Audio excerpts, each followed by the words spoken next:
ആഗോള അയ്യപ്പ സംഗമത്തിലുണ്ടായ സാമ്പത്തിക നഷ്ടം ചർച്ച ചെയ്യാൻ ദേവസ്വം ബോർഡ് ഇന്ന് നിർണായക യോഗം ചേരും. ഊരാളുങ്കൽ അടക്കമുള്ള സ്ഥാപനങ്ങൾ ആവശ്യപ്പെടുന്ന തുക കുറയ്ക്കാൻ ദേവസ്വം ബോർഡ് ആവശ്യപ്പെട്ടേക്കും.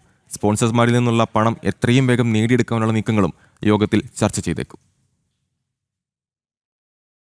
ശബരിമല സ്വർണ്ണ കവർച്ചാ കേസോടെ വിശ്വാസ്യത നഷ്ടപ്പെട്ട ദേവസ്വം ബോർഡിന് ഇരുട്ടടിയാവുകയാണ് ആഗോള അയ്യപ്പ സംഗമത്തിലെ സാമ്പത്തിക ക്രമക്കേട്. ശബരിമലയിലെ സ്വർണ്ണ കവർച്ചാ കേസ് ഒറ്റപ്പെട്ട സംഭവമെന്ന് വരുത്തി തീർത്ത് പിടിച്ചു നിൽക്കാൻ ശ്രമിക്കുമ്പോഴാണ് ആഗോള അയ്യപ്പ സംഗമം നടത്തി സർക്കാരിന്റെ ദൂരത്തിന് കുട പിടിച്ചതിന്റെ കണക്കുകൾ പുറത്തുവരുന്നത്. സമാനതകളില്ലാത്ത പ്രതിസന്ധിയിലൂടെയാണ് ബോർഡ് കടന്നുപോകുന്നത്. ഈ സാഹചര്യത്തിലാണ് ഇന്ന് നിർണായക യോഗം ചേരുന്നത്. ബോർഡിന്റെ നിലനിൽപ്പിനെ തന്നെ ബാധിക്കുന്ന തരത്തിലുള്ള സംഭവങ്ങൾ തുടരെ ഉണ്ടാകുമ്പോൾ യോഗത്തിൽ വിമർശനം ഉയരാനിടയുണ്ട്. അതിനാൽ തന്നെ സ്പോൺസർമാരെ കണ്ടെത്തി ലഭിക്കാനുള്ള പണം എത്രയും വേഗം നേടിയെടുക്കുവാനുള്ള നീക്കങ്ങളും യോഗത്തിൽ ചർച്ചയായേക്കും.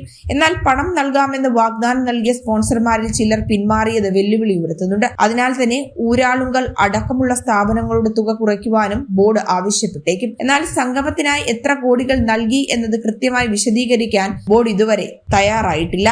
ജനം, തിരുവനന്തപുരം.